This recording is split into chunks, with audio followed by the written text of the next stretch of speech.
Good morning 10th class students. In previous class I completed central nervous system in 5th lesson. In central nervous system we can find out two parts, that is brain and the spinal cord. Now I will explain about an important topic. First one, what will happen if all functions are controlled by brain. First question, what will happen if all functions controlled by brain? In previous class I explained about functions of brain and functions of spinal cord, no? Now what will happen if all functions are controlled by brain? If all functions are controlled by brain, we may get injury.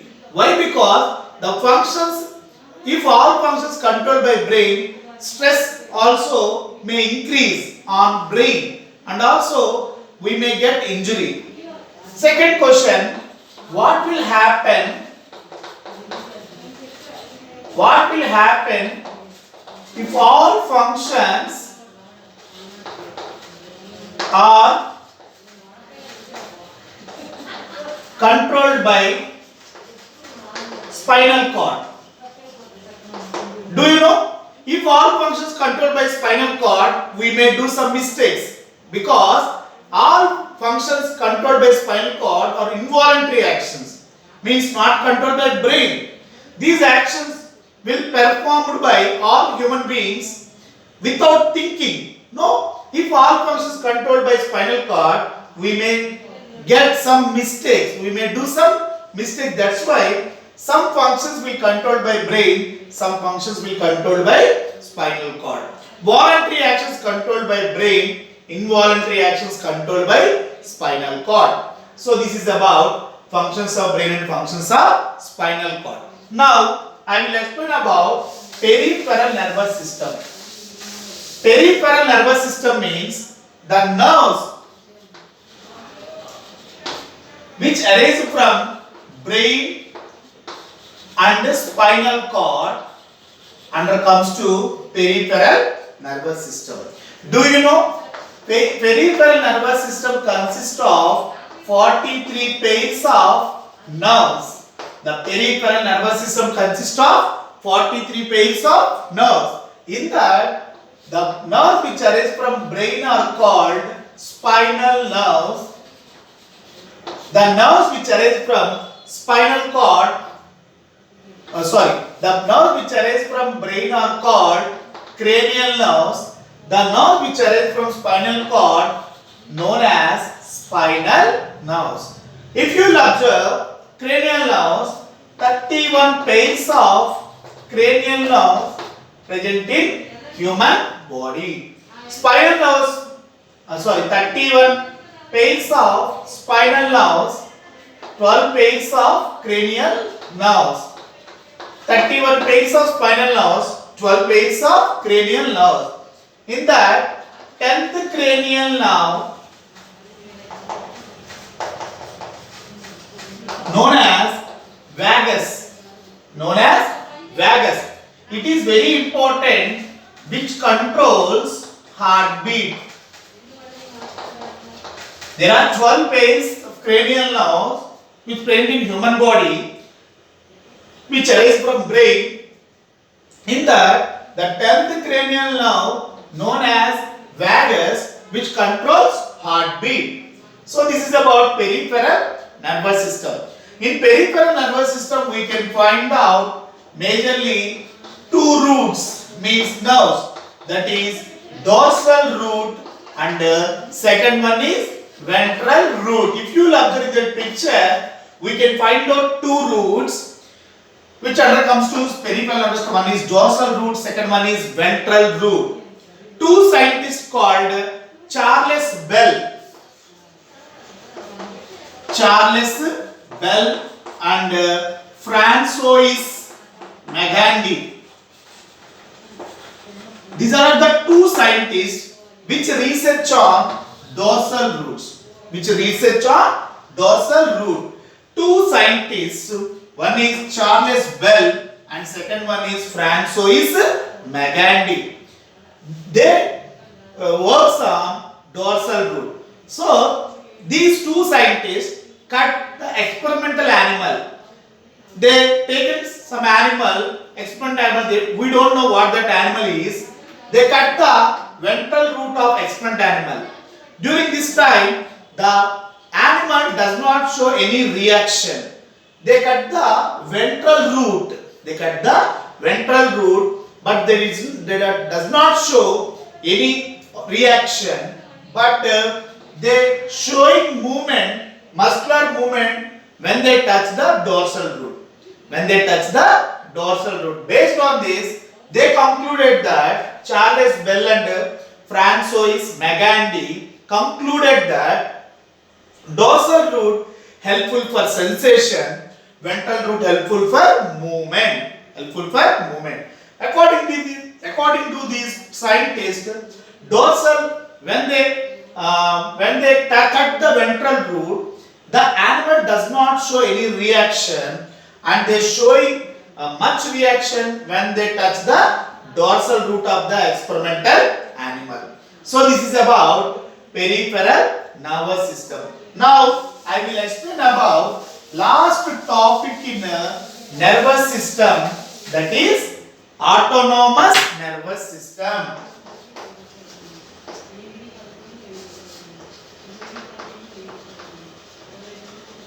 Autonomous nervous system. Here sometimes the system will control some activities voluntary of brain known as autonomous nervous system.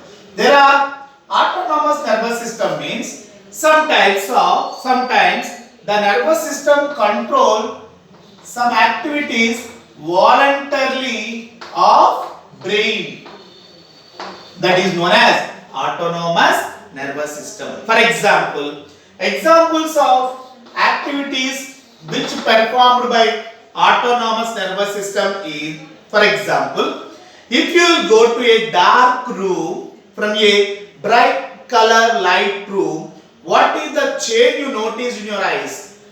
X, that is expansion of pupil. Expansion of pupil.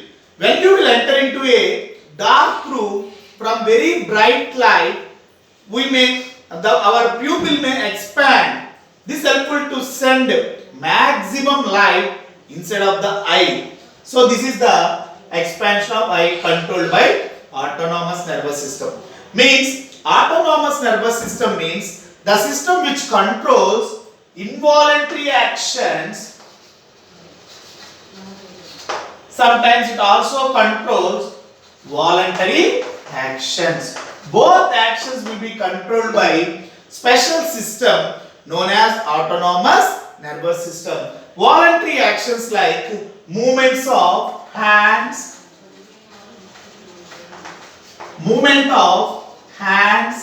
legs, and movement of heart, movement of blood.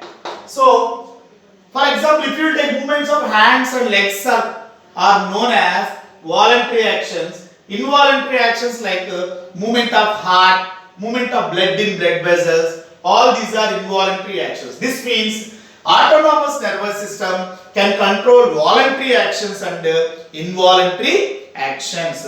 So which part under comes to autonomous nervous system means, that is medulla oblongata. If you will observe in medulla oblongata, this is the first part of spinal cord and the last part of brain. So medulla oblongata can control voluntary actions and involuntary actions. If you will observe in autonomous nervous system,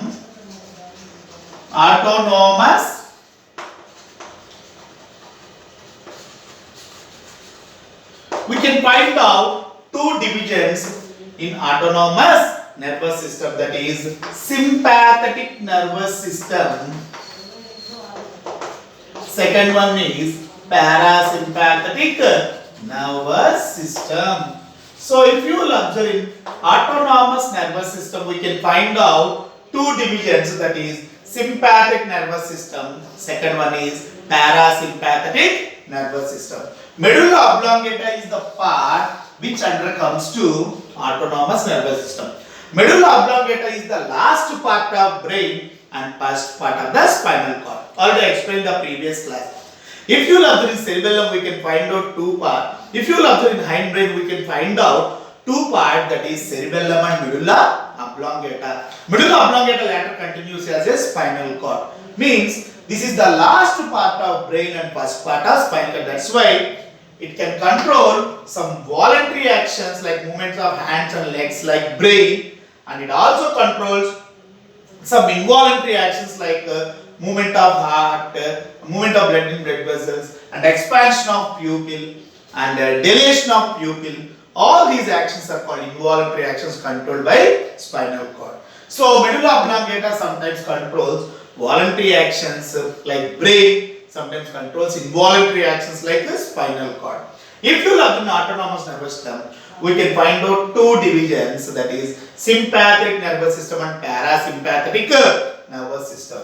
Sympathetic nervous system control functions of spinal cord, and parasympathetic nervous system control the functions of brain. So brain activities will be controlled by parasympathetic nervous system of autonomous nervous system, and spinal cord functions, involuntary functions, controlled by sympathetic nervous system of autonomous nervous system. So there are two divisions in autonomous nervous system, that is sympathetic nervous system, second one is parasympathetic nervous system. For example, if you will take sympathetic nervous system, the actions which controlled by sympathetic nervous system are dilation of pupil, expansion of pupil. When you will enter into a dark room from a bright color light, the pupil size may increase. If you enter into a bright color light room from a dark room, the pupil size decreases. What is the use of this expansion, decrease the size of pupil, which help to send or control the movement of light? So this is about autonomous nervous system. Up to here children, we completed nervous system. Nervous system and endocrine system in human body, which bring coordination in different body parts. Do you know? Now, human nervous system consists of three parts: central nervous system, peripheral nervous system, and autonomous nervous system. Brain and spinal cord undercomes to central nervous system. The nerves which arise from brain and spinal cord undercomes to peripheral nervous system. There are 43 pairs of nerves in peripheral nervous system, that is cranial nerves and spinal nerves. 12 pairs of cranial nerves, 31 pairs of spinal nerves, total 43 pairs of nerves undercomes to peripheral nervous system. In autonomous nervous system, we can find out two divisions, that is sympathetic nervous system, parasympathetic nervous system. Medulla oblongata is the part which undercomes to autonomous nervous system. Sympathetic nervous system controls spinal cord activities, parasympathetic nervous system controls brain activities. Up to here, we completed nervous system. In human body, nervous system coordination brought by nervous system and endocrine system. Now, I will explain about why we have two systems which bring coordination in different body parts. Already we have nervous system, no? Nervous system will bring coordination in different body parts. Why we have another system called endocrine system to bring coordination means nervous system will bring coordination in between of different body organs which is visible to outside. Endocrine system which bring coordination in a deeper parts of the body. Deeper parts of the body. Coordination in human body of deeper parts brought by endocrine system. Nervous system will bring coordination in between of different organs which is visible to outside. But endocrine system will bring coordination in different deeper body parts of our body. So this is about endocrine system. If you will observe in endocrine system, we can find out endocrine glands. Okay, in the next class I will explain about how endocrine system will bring coordination in human body. Okay, thank you children.